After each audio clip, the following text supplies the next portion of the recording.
Ladies and gentlemen, I'm Michael. You're watching Geekcaster, everything geek media as well as geek lifestyle. Today we have Jamie Girac. Hello. Hi guys, I'm Bevan. and today we're going to talk about Deadpool. We're going to talk about a little Marvel, some DC, talk about diversity. And but let's start out with Deadpool. So, did you guys see Deadpool? We did. I did. Yeah. I did. I saw What do it you last think? night. I thought it was great. Yeah. Watch your mic. On my jacket? Oh, Yeah. my mic on my jacket. Yeah. Sorry guys. It's So, my first time what do I'm you guys working. think of Deadpool? I liked it better than the first one. I did too. Mhm. I did too. I was saying to Jamie here that I really love the Deadpool movies, but I think what makes Deadpool Deadpool is the marketing of Deadpool. And I think in a sense of like, if Deadpool just did marketing and just did meta and just trolled all the other Marvel movies, I think he would work just as well. There's no movie. He's just him, like, just hopping around. Just hopping around, making all the cameos and just disturbing the force. Yes. Of the I Marvel love it. Cinematic Universe. I would love it. I think it Ryan would. Reynolds would be fine doing that, too.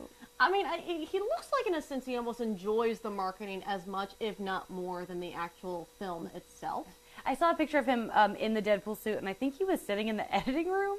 And it's like, I like to think that even when he doesn't have to, he's just wearing the suit at all times. I think he enjoys it so much because it's been such a long journey for him to try and get this movie made, especially after X-Men's Origins Wolverine, where he was so unhappy with the way they did the character, and he's been fighting to get it made and fighting to get it done. And now that it's proven to be successful, the first movie did 130 million. The second movie did 125 million, knocking off Avengers Infinity War. Congratulations, Ryan Reynolds. Yes. He also proved that R-rated superhero movies can work and Yeah. will sell. And there were actual kids in my theater, and I was disturbed by it. Yeah. Like, there was a 5-year-old in there and an 8-year-old. I worked at a movie theater for many years. Oh, did you and really? the amount of people that bring young children to, like, horror films and rated R movies is truly shocking. Oh, that's terrible. Yeah, there's actually a rule now that if you can't bring someone under 6 to a movie, rated R movie after 7 or something like that. After 7 p.m.? Like 7 p.m. Yeah, I don't see how, How does that that matters. stop I them from taking truly them for- okay. don't know. Alright. But yeah, people, I guess they just think they're not gonna. It's not gonna absorb. They're young enough that. I don't know. There was a lot of stuff in there that was like, a 5-year-old should not be Yeah, seeing this it's right now. violent, and I'm someone who like cursing and stuff, whatever. But Yeah, like, cursing's fine. but I mean, there's a lot of bloodshed in that movie. There is a lot of people go down that you wouldn't think go down, and it's hilarious when they go down. Even a couple parts closed my eyes. When they were towards the end, killing the people that worked in the like orphanage, Uh-huh. and the guy got like fell back, and then the Oh, thing and fell on the his head. doors- I oh, couldn't no. watch it. I nope, this is not for me. I can't. Nope. And I don't mind gore, but that kind of thing. Yeah. I mean, I'm not much of a gore. I can't watch Walking Dead because I don't like a lot of blood either. I don't like zombies, so I don't watch. Nah, that I don't show like either. zombies either. Yeah, Yeah. Go on a paint. who knew? I'm What a did- vampire gal myself. Well, I love vampires too. What did you guys think of the cameos?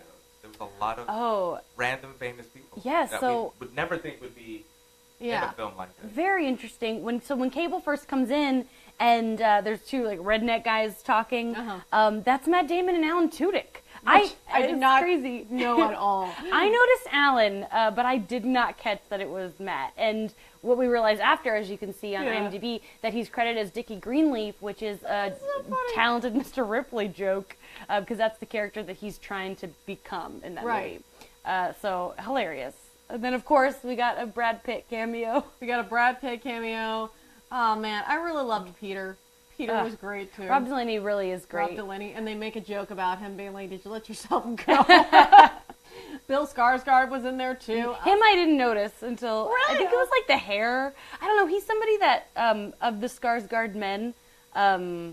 He's one that I forget about. Yeah. I'm more of an Alexander Me too, and I mean, Stellan. Even Stellan looking good. Yeah, yeah. Alexander's my guy. Oh, yeah. But I recognized Bill right away, and then yeah. So the cameos were really great, especially the short, quick cameo of him making the joke about X-Men, and then there was that one split second where you see James McAvoy and a couple of other guys, and they're closing the door because they don't want to be part of this movie. All hanging out. All hanging out. Oof. Again, the meta moments, I think, are the ones that really draw the audience in, because they want Deadpool to, like, go after, you know, the stereotypical superhero cliches. And that's why I say, in a sense, I think the marketing of Deadpool is by far the best thing about Deadpool. Yeah. But there is a plot of some sort in this movie, and it does revolve around his relationship with his girlfriend. So a really quick recap, and this is going to be all spoilers, because you can't talk about this movie without spoiling it.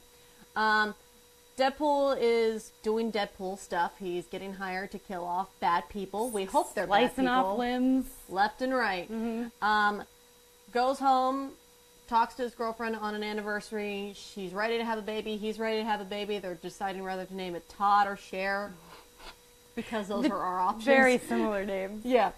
And then some of the guys that he didn't get to kill in time come in and try and kill him, but kill her instead, driving this depression of Deadpool that, like, the X-Men, the Colossus tries to get involved to get him out of his funk. He tries to find a meaning or a purpose. And then all of a sudden this kid comes in who I guess is having some teenage problems, teenage angst, Teenage mutant problems. teenage mutant problems.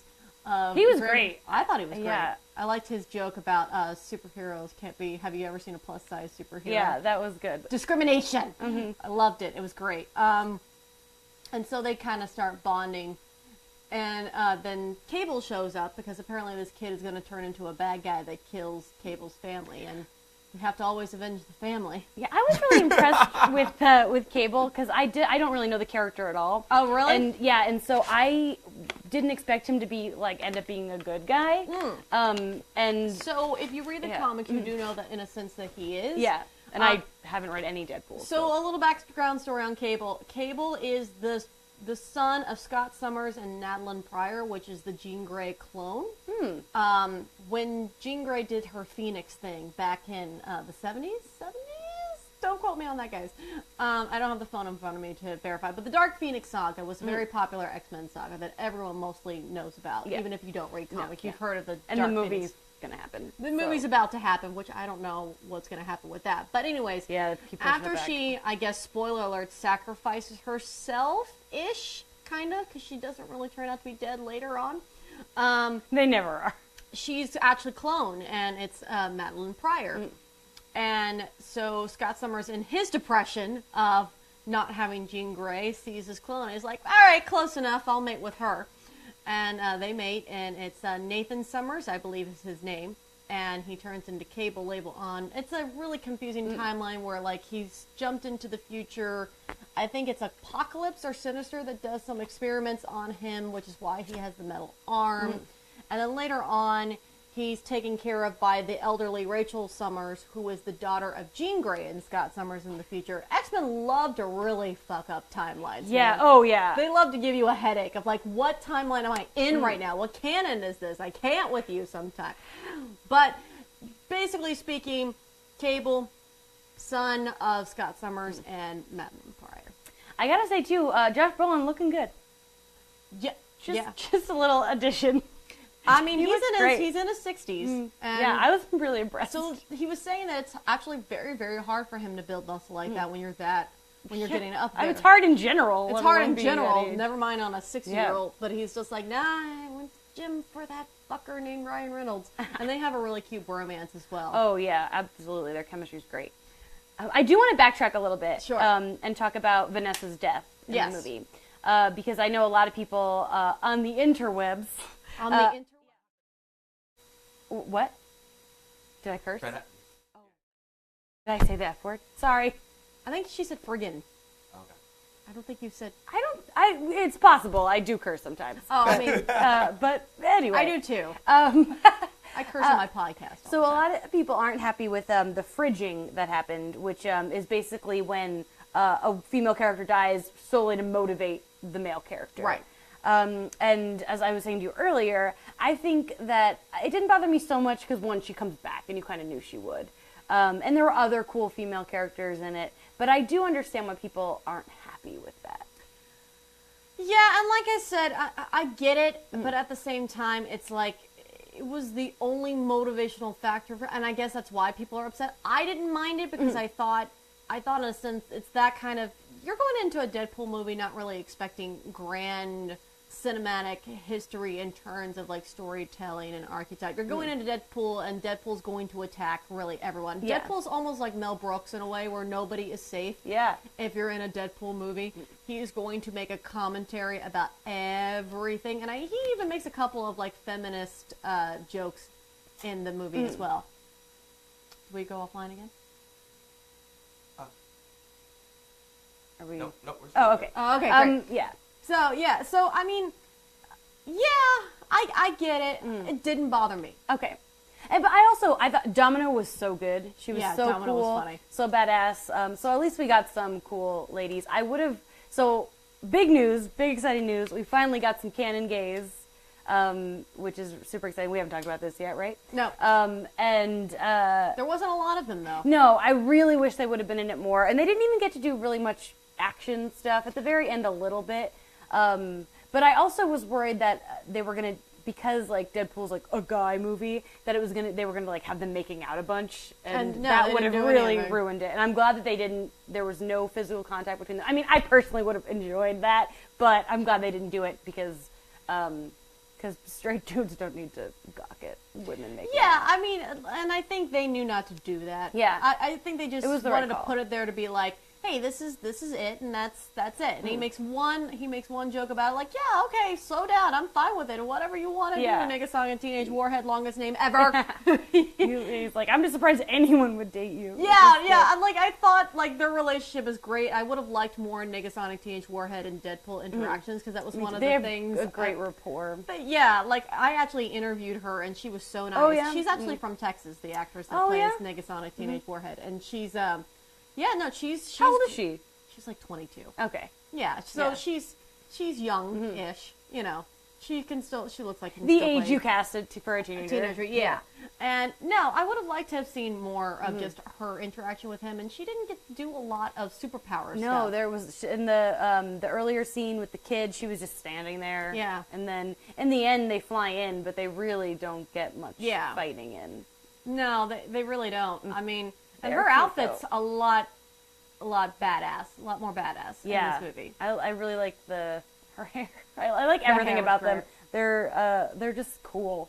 Like I want to hang out with them. Like I thought for a second I'd get a lot more fight scenes with the two of them together Yeah. to show how they are as a couple, and I was like, nah, I didn't really get any of that. There was a lot of like I really would have liked more Terry Crews. I think that it's so funny how that all played out and how they all died Oh man. immediately. Okay, so another I think the thing that probably shocked me the most is their choice. Like everyone was kind of leading up to this on the interweb saying, "Are we gonna get an X-Force movie? Is this like a prequel to like the X-Force?" And Ryan Reynolds just shut that down immediately. They all jump out of the helicopter, and one by one, they all die. Yep. And man, it was just like I just didn't see it coming. That No, that was great. I Yeah. love it when a movie can surprise me because you go into Deadpool going, okay, there's going to be a lot of meta jokes. There's going to be a Thanos joke. There's going to be a Hugh Jackman joke. great Goonies joke. There was a great Goonies joke. Where was the great Goonies joke again? I forget. When he called Cable One-Eyed Willie. Oh, there we go. Great. Yeah, he called Cable also, he gave him a Terminator joke too. John Connor. Oh of the- yeah, I thought that was interesting because John Connor isn't the time traveler. No, he's not. I would have called him like the T-1000 the or T-1000 or something. I thought that was an interesting joke because it didn't quite. I mean, I guess in Genesis, technically John Connor travels. But in we time. don't talk about that. I'm the only person on earth who loves Terminator Genesis. I love that movie, but I'm like a sucker believe for that. Arnold. I know, I know no one else does. I get why everybody hates it, but I just love old Arnold, and I'll watch them make fun of old Arnold all day. By the way, did you have god awfully long like trailers before Deadpool started? There was like because it's There was only a 20 lot. minutes. It's always 20 minutes, and it was like 25 minutes. I think it was like half an hour or something. But some good trailers. Hotel Artemis. Yeah. Super stoked for that one. I got like a commercial for a Jaws ripoff called Meg. Oh, but the Meg though, that cast, Jason Statham versus a giant. I hope it's a comedy. Oh yeah. I mean, it's gonna be. I'm excited. I'm not a shark movie person, but I'm gonna see the Meg. Okay, you're It's gonna a see good Meg? cast. Yeah. I don't know, man. I also Sharks love scare bad me. movies, and I don't. Sharks scare me as well. As a Floridian, they Oh, scare me. But yeah. but not as much as alligators do. Man, alligators. I have seen so many alligators in my No, life. I don't wanna hear about Just it. chilling. Just Just hanging out in the So in there the was a world. lot, I was kind of hoping that maybe with all these trailers, Deadpool was gonna maybe troll some of these. Oh, trailers. that would've been great. That would have been amazing. I'm surprised they didn't do that. That would have been really cool. I think that would have been awesome. They actually did that Stitch with Lilo and Stitch when it first came out way back in the day. He would troll all like the Disney commercials. Yeah, oh yeah, I remember that. Like he would interrupt them and they'd be like, "Get your own movie." It was really I totally funny. remember that. Like you'd think you'd be seeing a commercial for Aladdin and all of a sudden Stitch comes in and they're like, "What is happening?" So like I wanted Deadpool to maybe do some of that because he does do like the Celine Dion opening that is also a James Bond ripoff was really lovely. Yes. I mean, you could basically sit here and talk about all the references and all the meta like all day long about Deadpool, but in terms of just the plot is girlfriend dies, he gets depressed, a new kid comes into town, Cable comes into town to kill the kid because the kid turns evil and kills his family in the future, and Deadpool decides, I have to have a bigger heart so I can die and enjoy my girlfriend. I'm going to save this kid. And that's kind of the plot. That's it, yeah. He tries to get a superhero, super duper team, as I think he calls them, the Yeah. super duper team, to just kind of take down Cable because he can't do it himself. And dubstep is mentioned yes, several times. a few times. And he's like, and before all the millennials tweet, what is dubstep? Mom, what's dubstep? Ugh. You know, kind of things. That's basically it. That's basically it. And then the mid-credits, which I think is my favorite part. I was like okay on the movie, and then the credits happened. I was like, I love it. It's Yeah. better than the first. It Yeah. wins. So mid-credits, take it away. Oh, I mean, so he fixes the time traveling device, and he goes back in time and fixes a lot of stuff, including his own appearance, his first appearance as Deadpool and Wolverine. Yep. And then my favorite moment was when he shot himself leading the for Green Green Lantern. Lantern and said, "You're welcome, Canada." That was great. But the first thing he did is actually bring Vanessa back to life. Which So, I mean, as I didn't know Cable, so I didn't know he was going to be a time traveler. But as soon as I found out he came from the future, I was like, oh, Vanessa's there. Then they're going to use that to save Vanessa. which begs the question: if you bring her back to life, did Deadpool 2 happen at all? I was wondering that as well. Is it all reversed? Because it's the jumping point. Would he have met the kid? Would he have saved the kid? Yeah. Or- I'm just gonna say. Oh, yeah. well, the way they did it, yes. Because remember, he basically goes back and fixes everything.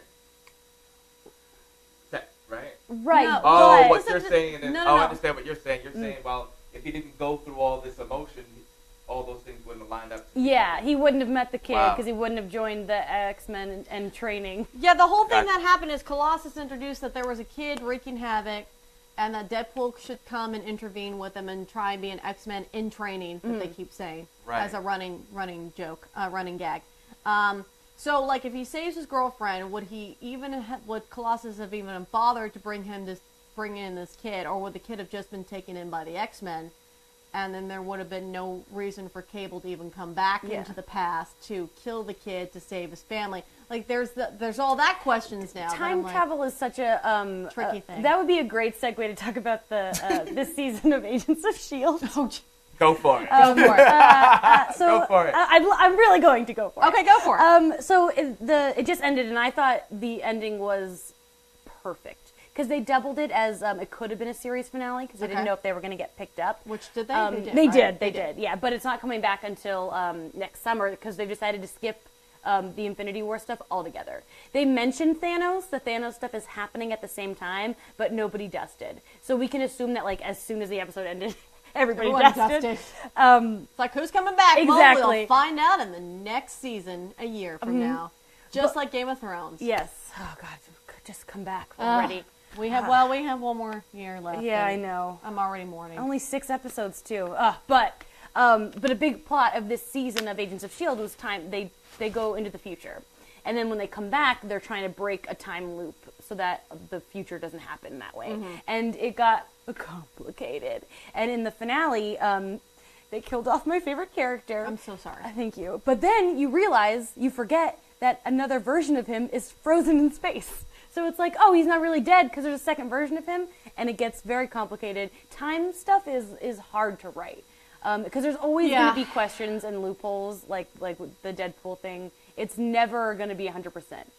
I also just started watching Timeless, which NBC hasn't renewed yet. Renew Timeless, and it's a similar thing, like changing time. Well, they actually did that too in Once Upon a Time, which also just ended. Yeah. The series finale ended. It was a terrible last season.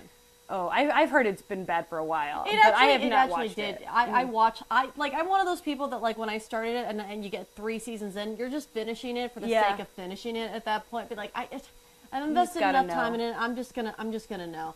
But yeah, the writing of Once Upon a Time had gotten really convoluted, and there was some time travel stuff to try and clean up the things, and everyone was just a good bad guy becoming a good guy, and that's only interesting, I think, for like one character. Yeah, I love that trope because all of my favorite TV characters were like bad and they turned good, like Spike on Buffy and Sawyer on Lost. Those are like my jams. But when everybody's doing it, it really diminishes. Yeah, you kind of just reserve that for one person. Yeah. And that was, to me, that was Regina of Once Upon a Time, which was the evil queen. Okay. And she, at the end, is, spoiler alert, I guess, if you care, she's the good queen. I think that's what she gets dubbed at the end, is the good queen, and she gets to rule all the realms. But there's so many different realms, and there was a time when they did go back in time and try and mess up the storybook that I'm like, you're good, you're driving me crazy. Yeah, it did seem like late. I watched the last 5 minutes of the second to last episode because it comes on before Agents of S.H.I.E.L.D. And I don't know what was happening, but this woman steps up in front of a crowd and she's like, everyone, I need your help. Your storybook needs you. Does anyone have this device? Or perhaps a magic bean? Or this? And then all of a sudden this guy's like, I have a magic bean. I'm like, what? That was easy. Oh, yeah, I know what you're talking about. Yeah, that just went, I was like, oh, okay, good thing she asked if anyone had a magic bean because this guy had one. yeah, it was a Tiana. Yeah, it just, the last season was probably the hardest to watch because it was just, first off, a little backstory about that is that a lot of actors' contracts ended after season 6, and only like 3 or 4 of them signed back on for the last season. So they recast a bunch of new characters with the mentality of, okay, we're just going to start a new chapter, and this is going to go for another 5 or 6 seasons. But it wasn't received well from everybody.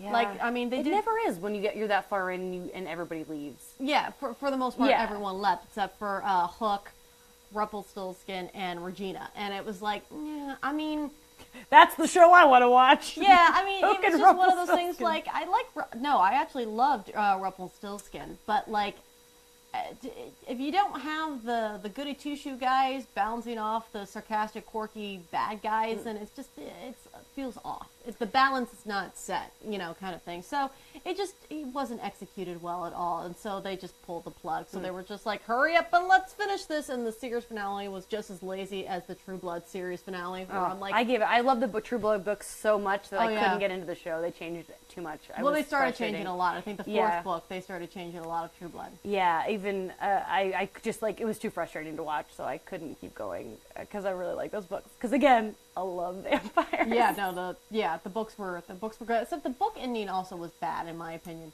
I got to book 13, and then I think there might be another one. I never read more beyond that point. Yeah. Do you want to know how the book ends? Sure. Okay. She marries Sam. Oh yeah, I read that one. I got that far. That's the last book. No, wasn't there another one after I don't think so. Well, then I read them all. I hope not. No, I think there was a prequel book that came out. Oh, okay. And everyone was like, no. Yeah. Absolutely. Team Eric all day. Yeah, I mean... Should have been Eric. It should have been Eric. It should have been Eric. We're just saying it, but we're digressing again.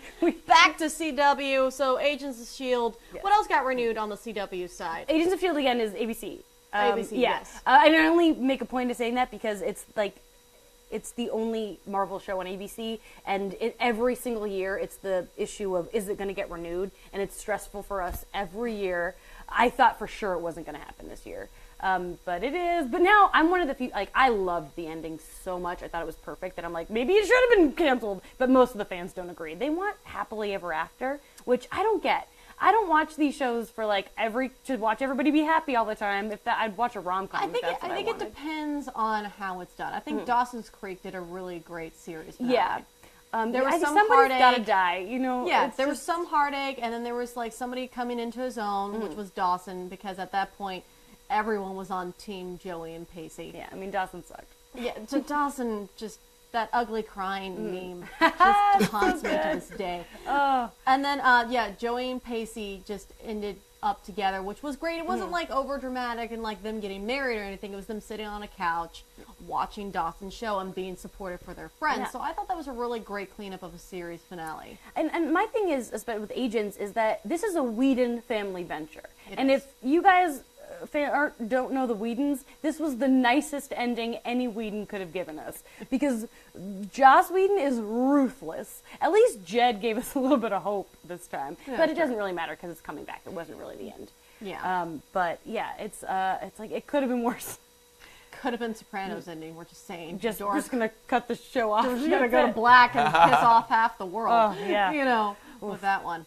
But I'd like to ask you guys before we go, as far as diversity, and just specifically with female representation, as far as superheroes, getting better. Getting better. Getting better. I would How like I them feel. to be more interesting. Yeah. That's You fair. know, we were talking about this with Wonder Woman. You know, as women, we are. Did you ever see that Funny or Die video of like the support group of women that did not love Wonder Woman? No, I Oh. need to watch that. Somebody go Google that Oh, right that's now. funny. It's- That's my alley right there. It's hilarious because it was a group of women that are like, it was fine, but it wasn't for me. Yeah. And then like them being bullied for not loving it because it was a Oh. woman movie. I need to watch this. It was hilarious. That's so but funny. like for me, it's like great. We're getting more films with women in it. I love it. Can we make them just as interesting as the men? Yeah, and we're getting there. I think that, I mean, the best fight scene in Infinity War was Scarlet Witch, Natasha and Okoye, that was fighting Beat down, yeah. Carrie Coon, who I wish looked more like Carrie Coon, but that's not important to this Yeah. story at all. Yeah. And it even was nominated for an MTV Movie Award for Best Well, Fight. I will happily say with Black Panther, for me, the best part of Black Panther was the women. Oh, absolutely. Like the men, I could have taken or leave. Like Yeah. of course, Killmonger was great, and I also really did enjoy that Andy Serkis got to just be himself on screen. Not Yeah. himself, but like be A human. flesh and blood Yeah. on screen. Besides being an ape or Gollum. But like the women, I thought were the most interesting thing about Black Panther. I've never left a movie like that being like, I can't decide which female character is my favorite. yeah. When That's crazy. That's never happened before. that's never really happened. In Wonder Woman, there was just Wonder Woman and a bunch of men. Yeah. You know, it's like I mean, and I want, like, let's spend more time on the where do they live? the mascara. Yeah. The I island want, of I want Themyscira. more of that. Just give me that movie. Yeah, I mean, it would. I think it would get boring after a while. Like I think guess. you could spend they could have, but I agree, they could have spent like maybe 15, 20 more minutes of just the culture of the Amazons, why they don't like men, why it's such a we're not going to be part of this world. I think it would have just given more of her Diana's Little Mermaid complex more like a fire. If she I'm serious, Wonder Woman is an old soul with a Little Mermaid complex. That's what she is. And I think it would have intrigued her more about men if we had seen more of the culture of the Amazons being like, no men evil. And we didn't get that with Wonder Woman film. And Steve Rogers was the most interesting character to me in that movie. Is his name But also that Steve note, Rogers? No, we're yeah. gonna sign out, but that was amazing. Hopefully we could expand that conversation, because I didn't even think of that. But I'm just a little man. We finally get a geek show with women, and they're the only two women who don't like Wonder You Woman. know? So can you guys give everybody your Instagram? Yeah. Yeah. Well, I'm more of a Twitter person. My Okay. Twitter is at Jamie Cinematics, but I mean, I am on Instagram, but it's you just pictures of me doing nothing. I'm It's my complete name. opposite. I don't like Twitter at all, but I do have a Twitter. I am at Bevan Why Not Now. That's on Facebook, Instagram, and Twitter. That is Bevan Bevin, the letter Y, not now. All Awesome. lowercase. There you go. And Michael 7 Michael. That's Michael, the number 7 and Michael. And of course, you can go to Geekcaster on Instagram as well. Thank you so much for watching Geekcaster, and we will see you next time. Bye, Thank you. guys. Bye. That was fun.